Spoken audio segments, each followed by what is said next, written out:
So, welcome to episode 1 of the Offseason. I'm your host, Angelo Ferenzi.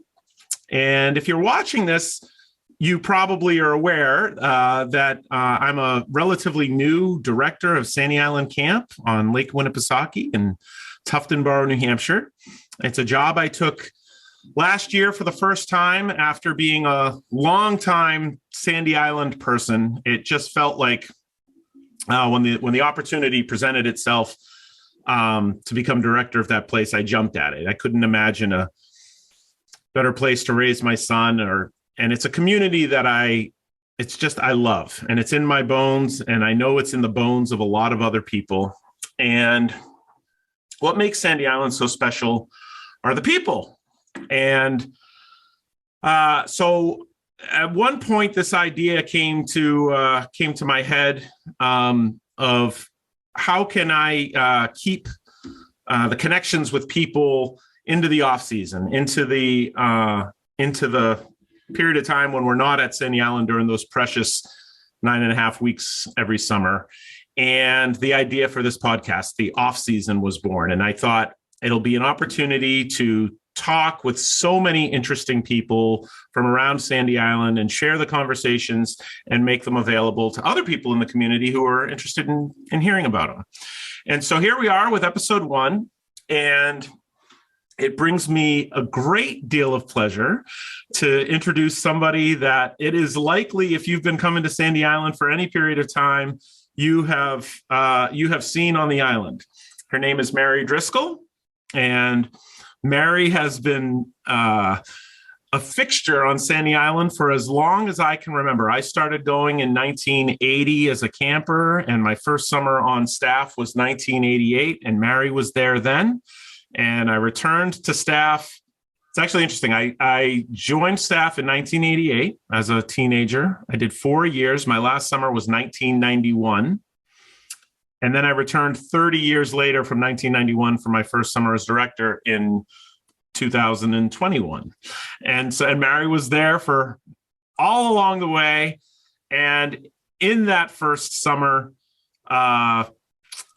it was a challenge that first summer after COVID, but one of the people who just was a rock, making the challenge, making the lift of the load so much lighter, was you, Mary. And so by virtue of just what a wonderful asset you are to the Sandy Island community, I'm so excited that you're my guest on episode 1. I actually had a great time with all the chaos and the challenges, the leadership and the humanity that you and others just showed, persevering despite whatever and making it happen.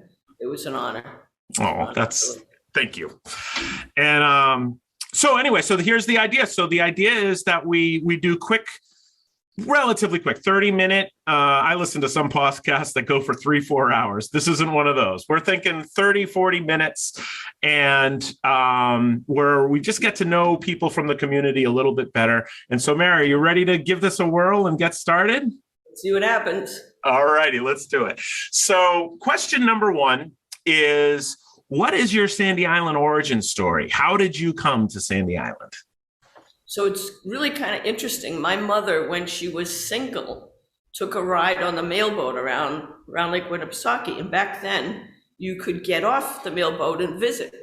And she got off the mailboat and visited Sandy and walked around and said, wow, this would be a really great place to bring children someday.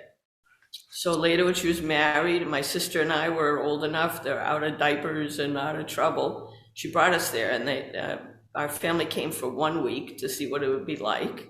And of course, the inevitable, there's tears shed at departure, and then we signed up for 2 weeks.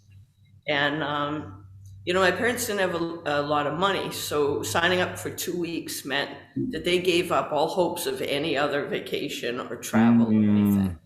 And I know as we got a little older, that started to wear on them, but they did it for us. And they did it because they saw what happened, the growth, the development, the social development, and they did it gladly. And even in the winter when we were little, if we couldn't settle down, we didn't go to bed, we weren't going to sleep, my parents would stick their head in and they'd say, think of Sandy Island, Oh and my off we'd go goodness. happily. So that was how it started. But like you, Angelo, there's more than one beginning. Yeah. Then as I got to a little bit older, I had the dream most campers, children have to, I gotta be on staff. So as soon as I could sneak under the age limit, and I think I did sneak, I was there for 4 summers. I worked in the kitchen and then a junior program, and I had that whole experience of living on your own, making a lot of mistakes. God bless Donnie. He taught us all how to work and in the beginnings of leadership. And that was a great new relationship to the island. And then inevitable happened. As I got to the end of college, I had to start taking more serious summer jobs. And so now there's another beginning. I showed up at a volunteer weekend. Bob Andrews was running them, which was a very organized process. There were the people who knew what they were doing and the people who didn't. Things change, some things don't, I guess. So I got assigned just by luck of the draw, I guess, to help Doug Chisholm. Oh, okay. He was working on plumbing a building, and I wasn't afraid to go under the building and make friends with the spiders and run around. And he's a great teacher. He explained what was going on and he taught me, and I didn't mind hard work. So at the end of the weekend, he said, would you like to come back next weekend? Help me again? That's quite an honor. Another beginning. And so that was sort of the beginning of the honor of being one of the weekenders and learning from people like Doug, the legends, Paul Maxwell, Al Stewart, George Pacheco, all taught me, the underbelly of the island and a totally different point of view, because you get the preseason and the postseason. Remarkably, what they taught me about hands-on helped me a lot in my career, because later as a young chemical engineer, I could also pick up a wrench and handle something, which surprised more than a few people. So now, I'm a little bit older. It's changed again for me. I've done a lot of things in my life, and I've come to the conclusion, I've tried crazy things all over. I've come to the conclusion that the world changes one person at a time. And pivotal to that is a strong community. So I have my martial arts community and Sandy Island community, and I'm just dedicated to helping that, preserving it. Like, I think that's how change happens, all the people getting involved and that diversity and relationships. So now it's a little different flavor. So there's been many beginnings, and I know you had a new one this year. Last year it was quite an adventure. I'm sure there'll be more. I really like the way you put that, Mary, about many beginnings, because the way even before I took this job, I used to talk about having different relationships to the island. In my head, the way the phrase, the language I used was relationships to the island, right? So there's that relationship as a kid, and it's in my case, it started when I was I guess about 9 years old. And I don't think I'd ever known freedom like I knew on Sandy Island as a 9-year-old, being able to run around. And that's the magic of Sandy when you're 9, that the freedom, the ability. Independence too. The independence, yes. And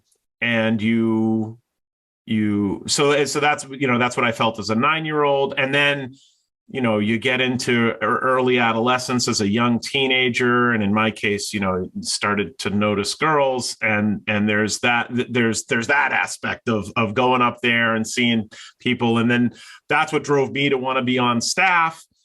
And so there's the teenage staffer, there's the young person, there's the adolescent. And I kind of thought it was all over when I reached adulthood, but then lo and behold, even before this gig as director, it was going back to the island with my wife and my young my young son actually, he went from since he was in the womb and just then start reliving it through him. Reliving, and he started earlier than I did because he started even pre Little Red Schoolhouse. So anyway, I just love that idea that you just said about the many beginnings.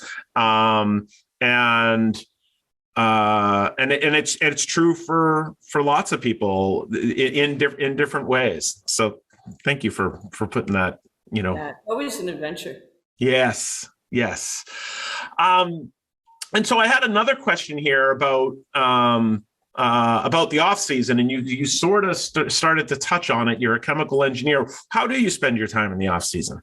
As always, I'm very eclectic. So the core of my work here is I teach Walam Kung Fu and Tai Chi as part of a very famous and traditional system, and I own a school and a building here, and that's really the heart of who I am and what I value. Yeah. But I also obviously got involved in business. I've done a lot of crazy things, research, design, troubleshooting. So after about almost 15 years as an operating partner for private equity, I now have a private consulting business. Most of my clients are private equity related, but sometimes public, sometimes small companies. Sometimes I do a little bit of teaching, Six Sigma, group dynamics, special topics. So it's always interesting. It's different, and I like that. I like to live that way. I like knowing Yeah. wake up in the morning and I'm going to get a phone call that I never imagined, and I get to meet so many different people. I travel, and it's wonderful. It's wonderful. It sounds wonderful.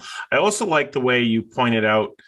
Um, I mean, I couldn't agree more with the idea of the importance of community in general, in all time, and then particularly now in the way the world is now, and how, for the last couple of years we've lived very, very different lives than we were living prior to February of 2020, and I would venture to guess in the vast majority of cases, we're living more isolated, separate lives. And I think that has helped many of us really recognize the value in connection and community of different kinds, virtually like we're doing now, but also in person.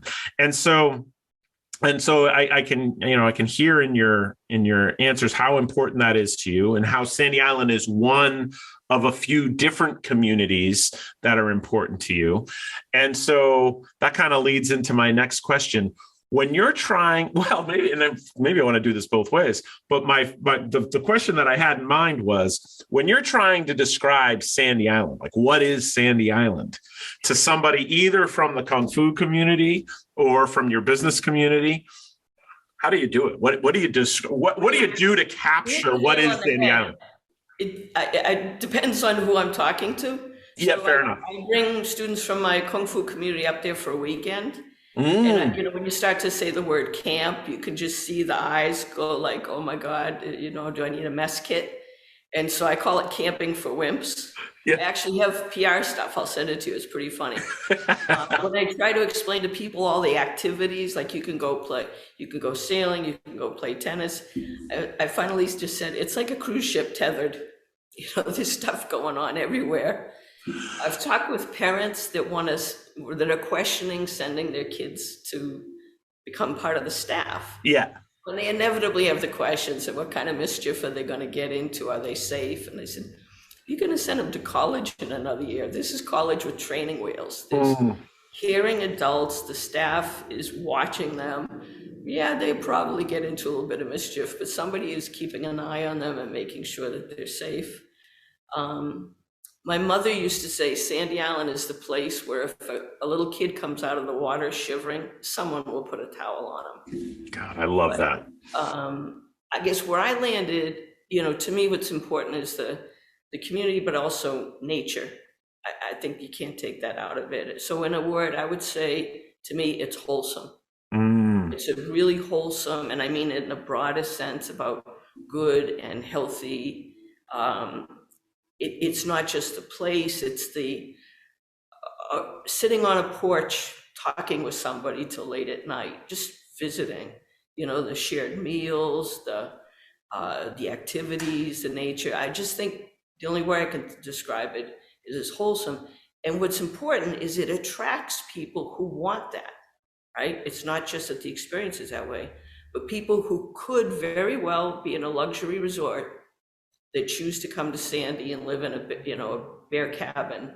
They're choosing that. And so it collects people that value these core pillars of humanity and makes it even more special, I think. That's a connection that I've never made personally. And the one specifically about, well, so first of all, the idea that Sandy Island attracts people who are seeking those wholesome values. But then you connected it, and I wonder if you did it intentionally or not. You connected it to the idea, or I mean, right after that, you said they could be going to a luxury resort. So I guess my question is, do you think that the fact that Sandy Island is rustic the way that it is necessary, or is part of the fact that it's a wholesome, the culture has that wholesome component to it? I think I would say it doesn't have to be rustic, but I think simplicity. Yeah. And like sitting on the porch at the lodge, people just talking, visiting, maybe a card game. I think the other thing that we miss a lot in our crazy civilization these days is the idea of rest. Like you can go have an exotic meal and have crazy adventures, but I used to say that napping is an Olympic sport at Sandy, just the resting and soothing, and there's something very settling. I think nature is part of it. It's so humbling. Yeah. We surround ourselves with all our toys, and now the metaverse, right? Yeah. We're surrounding ourselves with this thing that we control. The truth is we control very little in the world, and the mountains and the thunderstorms and the waves remind us of that. So I don't think it has to be rustic, but simplicity and people who want to do a silly dance at night or go on a canoe trek or have their kids run around in the forest and think they're explorers in the Arctic or something. Yeah, I really like that. And the moment you were giving me your answer, it resonated with me. The idea of simplicity, the idea of genuine deep rest. I mean, I actually remember when I was a kid, my dad describing Sandy Island to somebody. And this is when, we had gone as a family, maybe 4 or 5 years, something like that. And he was describing it to somebody. And I remember him very specifically saying how when he got to the island, he took his wallet and his keys and he put them in the drawer at the cabin, and how he wouldn't think about his wallet and he wouldn't think about his keys for a week. And that it was the only place. This is him speaking as a guy who's probably my age now. Like he was probably in his 40s when he said this. And he said it was the only place. So again, just thinking about, this was the 1980s. This was 30, 40 years ago that he was saying this. And the world was already crazy enough at that point where he said Sandy Island was the one and only place he truly relaxed. And so, yeah, that's, so that idea is undervalued. Yeah. And another, when you said the silly dance thing, it made me think, there's something about being on Sandy Island that gives us license to step outside of our comfort zones in ways we don't do in other parts. It's like, it's okay to act silly on Sandy Island in a way that people just don't feel comfortable doing it elsewhere. It's playfulness. Yeah. Yeah. Which I think we don't get enough of that. A video game isn't the same thing. Yeah. So along those lines, Sandy dances. You Amos have a Moses all the way, man. Amos Moses, hardcore rock, straight, no doubt. I I um I am ashamed to admit that I learned something about Amos Moses this year, or actually, we're in 2022 now. So it was in 2021. So last year, I learned something about Amos Moses that I didn't know until, I mean, I've been going for a long time and I did not know this. And the thing that I learned is the the singer of Amos Moses is Jerry Reed, right? And if you look, I know that just from looking him up on Spotify or whatever. What I didn't know is that when I was a kid, one of my favorite movies was Smokey and the Bandit, and basically it's Burt Reynolds in the black Trans Am, but the other main character is a guy driving the truck. The plot of the movie is that they're driving to Texas to go pick up a truckload of Coors, because at the time Coors was not legal east of the Mississippi, and that was the plot of the movie. Anyway, the guy who plays the truck driver in Smokey and the Bandit is in fact Jerry Reed, and I didn't know that. Yeah.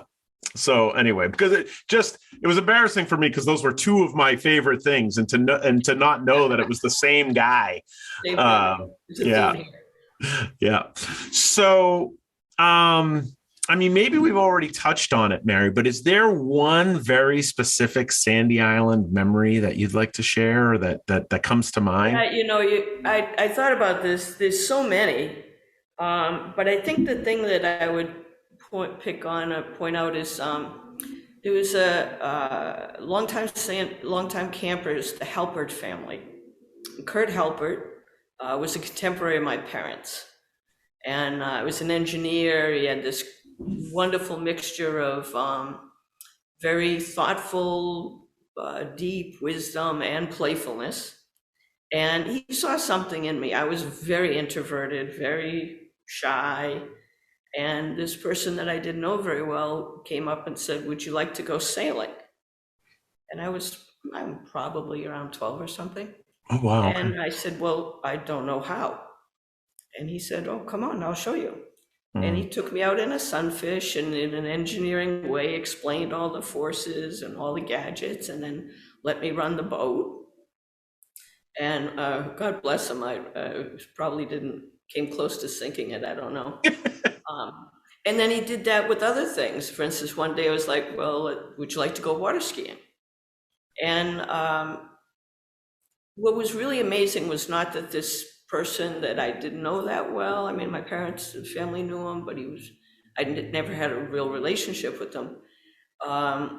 It's not that he just taught me some skills, Yeah. but the way he reached out and encouraged and nurtured and taught me and explained. I think part of that is why I'm an engineer today.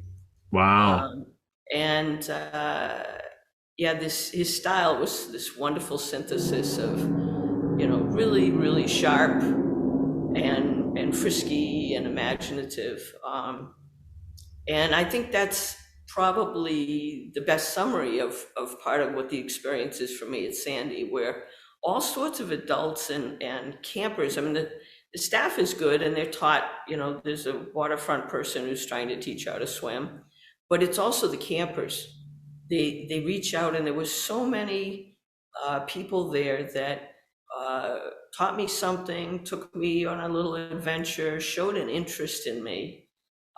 And I think it changed my worldview. The world isn't a scary place. The world is this place with all sorts of enriching people that are ready to help me and participate. And I could learn things I didn't even imagine learning.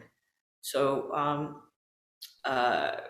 Kurt's no longer with us, but his family is. And I just hope that I can carry on his example there. But I think it points to the community, again, really engaging, not just a topical relationship, but lending a hand and cultivating each other. That's really meaningful, Mary, because I mean, for a million reasons, but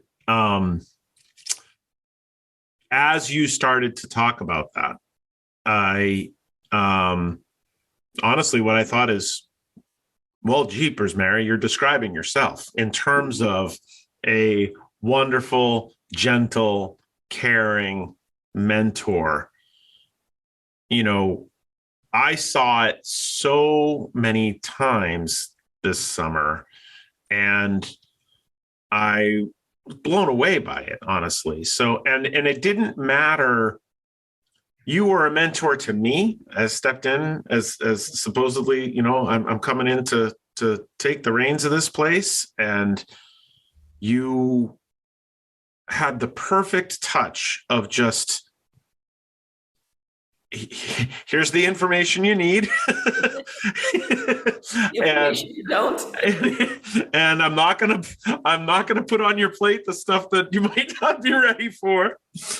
But it didn't matter who. There were, as there always are on the staff, you know, kid comes on staff, 16 years old. There's various levels of comfort and previous experience and so forth.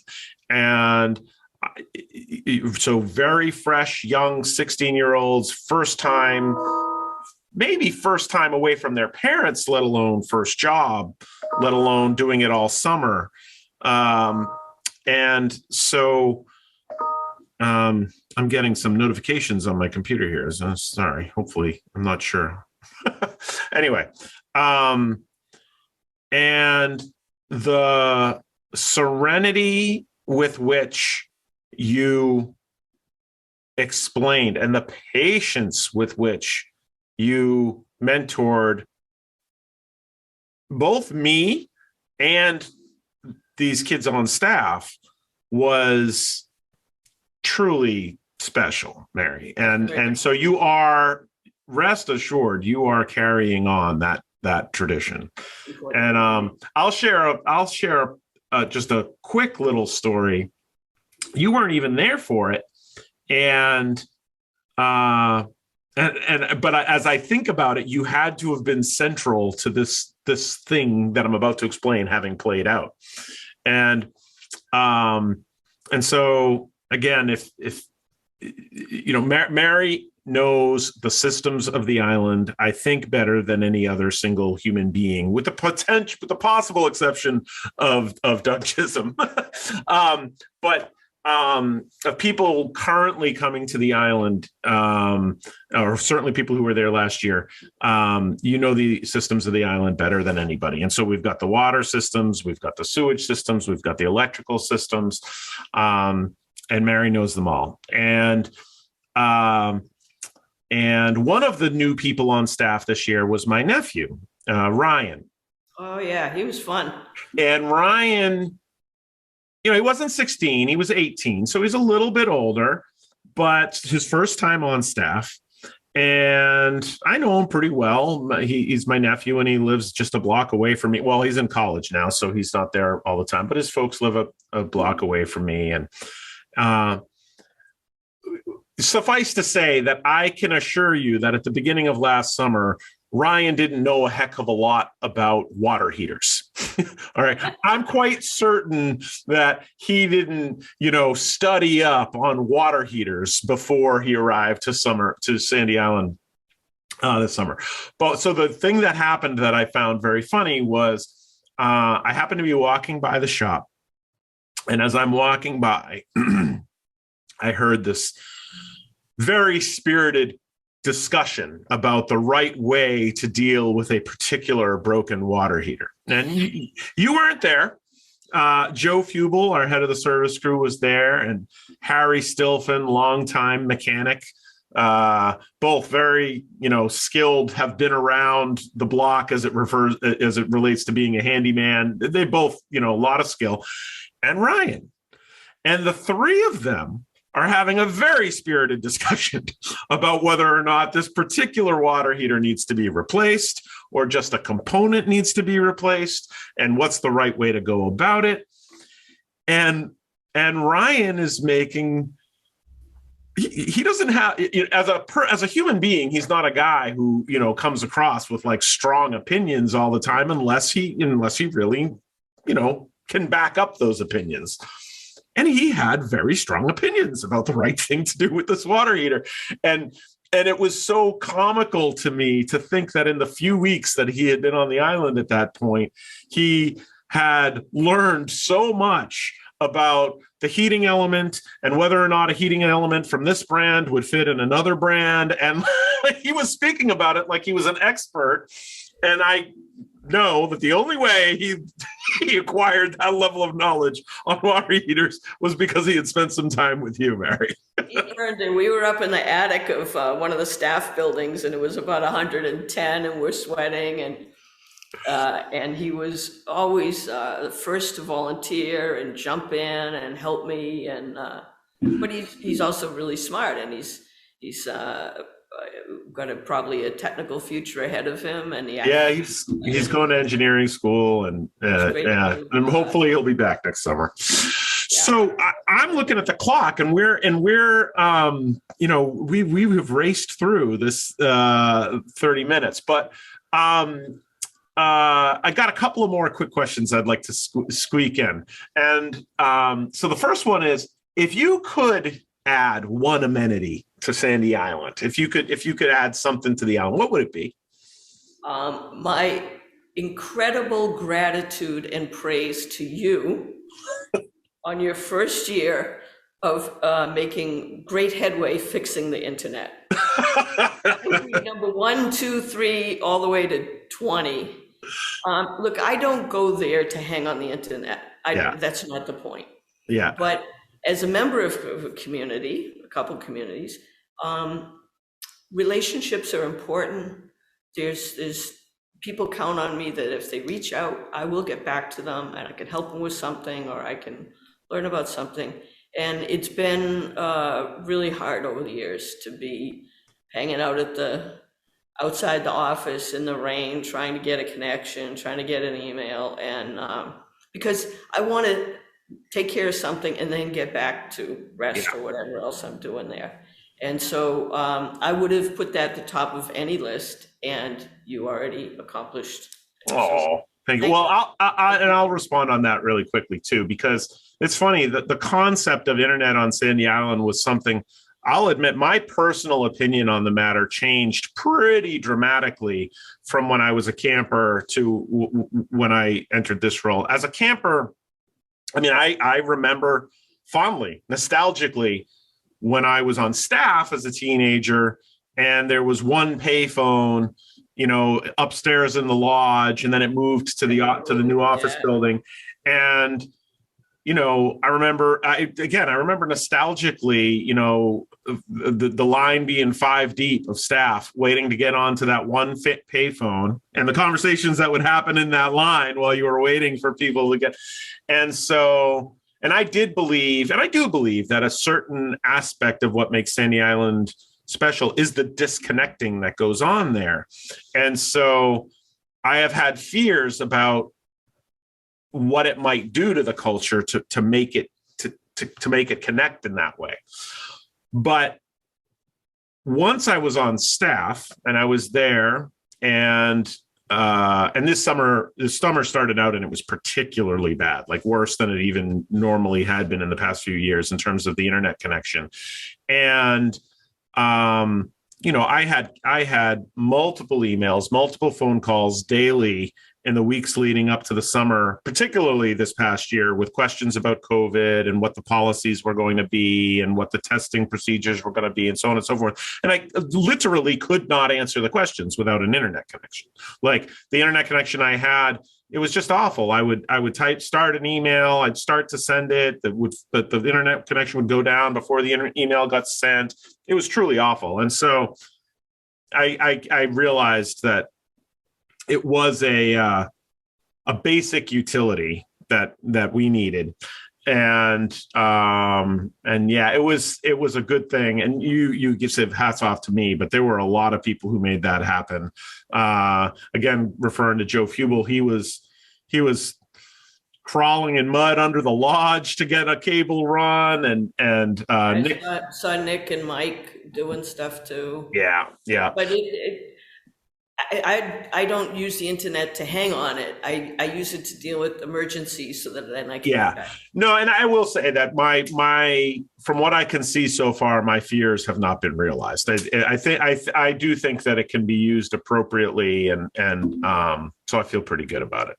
Well, thank you. That is a good one. And it's actually this year will be, or in 2022 will be expanded slightly to where it was in 2021. So the office, the lodge, it's also critical to communicate to emergency communications. So the main buildings will be connected. Good. So I'll ask you one more question. I'm not sure if this is a good one to end on or not, but